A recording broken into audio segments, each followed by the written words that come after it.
Canada's unemployment rate is at its highest level in more than a decade, with thousands of people either being fired or laid off. Our next guest says many of those people failed to negotiate a proper dismissal. That's why he launched FiredWithoutCause.com, the first online legal service to help those recently unemployed. The site's creator, lawyer Chilwin Cheng, joins us now in Vancouver. So we understand why you launched it, but how do people negotiate? That's probably the last thing on their minds when they're handed a package or told they're let go.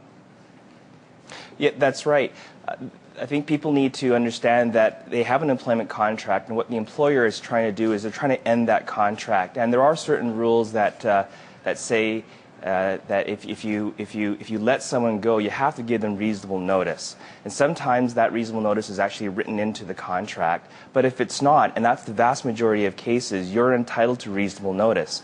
So before people accept that money or the package or whatever it is that the employer is offering, they ought to give themselves some information, understand what it is they're entitled to, what is it that they need, and what is it that their employer is offering them. And by understanding those three variables, they can properly understand their negotiating position. Yeah, they can figure out whether it's a fair offer or not. And can you make a counteroffer?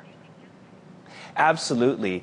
I mean, it is a negotiated settlement. When the employer is actually offering to end your job, they're starting that negotiation. And once you accept that package, whatever that might be, that ends the negotiation, and you've agreed how you're going to end that contract. But don't agree as to how you're going to end that contract until you've put forward your position.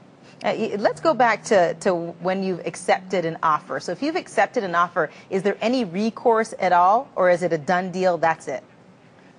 Well, there are some very narrow circumstances where, just like any other contract, if you've been under duress or some kind of misrepresentation or some external force that causes that contract to end the contract to be invalid, in those circumstances, absolutely the employee, and it has happened on occasion, an employee can go back and say that negotiated settlement that we had to end our employment contract was never good in the first place. So, we get to argue about this again.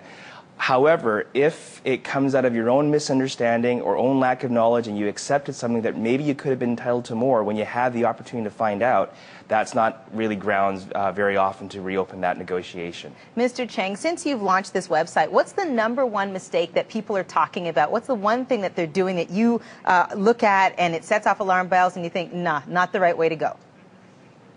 Quite often is people accept an offer right away without stepping back and thinking about it, what they need, what they're being offered, and what's fair to them.